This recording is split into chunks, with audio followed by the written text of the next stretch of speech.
Muş qızlar deydiğinin mayli siz chet degan, mayli ishkur o'lka boshqa millat degan, mayli Navoiy, mayli Satrash kimga tegsangiz bo'laveradi. Ammo lekin dehqonga tegmang. Shu dehqon bolalarning siz o'ylagan turmushlarga erishtirib kedak hali yo'q, erishtirib bo'lanmaydi. Qandaqdir esil uy, bavma, buncha mashin, diyorning olmos uziki, alvining so'mkisi, qimmatbaho gram buyumlari kichik po'qingizni yapsiz. Şu bichar dehqon bolalarning bir uyga mas'uliyat tuyg'usi bor, shu vijdonlik yurgidan boshqa hech nimasi yo'q sizga belgilab. 3-oyda qa irg'an katman teshonni ko'tarib etizga chiqdi. 11-oyning oxiri qa yoqqanda oran qaytib ketdi. Bir yoz ishlab shu qondoqlarni setib bankining haqqi, uning haqqi, buning haqqini to'lab bir kishi qalaydiganga 80% dehqon ko'ma olmaydi. Texmat do'yini ba'zi bir manquşumlar tutgan yo'ling to'g'ri bo'lsa, oqqizgan taring halol bo'lsa, pul topsa, taqdiringni o'zgartsa. Qalning qo'ngi dehqonning yo'lidek to'g'ri yo'l bormi? Dehqonning tardek halol tar bormi? Sening demakchi diningdek bo'ldiga ish kelsa, butun dehqonlar chichib qo'n dollarga yetadi.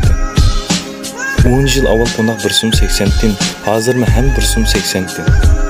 Eng ichini shig'iri 8-oyda dehqon budini o'rib, qamoqqa akilib, so'rib, to'pisini dinini ayrim qilib, oyshiq sallarga, un zavodlarga opirib, necha kun paydo turib, shularga yalvorib, 2 so'm 20 tin yoki 2 so'm 30 tindan sotdi. Bugun kunlikda ular bunini boshqa tarkiblarni hammani arib bilib, shu bug'doyning tejizga g'oz bilan to'pisini dehqon yana ashlarning oldiga paydo berib, 2 so'm 70 tindan evatdi. Agar dehqonning bir bolasi to'y qilsin yoki oilasi bir ig'ir og'riq paydo bo'lib qolsin, dehqonning bu og'rimasin, og'riqdan o'lgani yaxshi. Shu dadalarimiz necha 10 yil hijolatning qazin dadi beshini ko'tarolmaydi. U suvaqining, o'g'it haqining, uruq haqining, u boshqa hammaning o'rligini necha o'rligini faqat dehqonlar biladi. Shu bichar dehqon bir umr shu etizda ishlab uruqchilikni samatdi. O'g'itchilikni boy qildik, to'r shirkatlarni boqdik.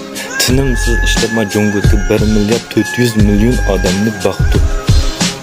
Hala bugun bichar dehqon o'zini o'shamadi.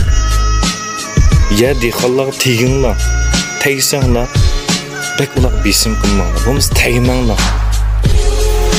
Foydasi yo'q, baxtli bo'lolmaysan.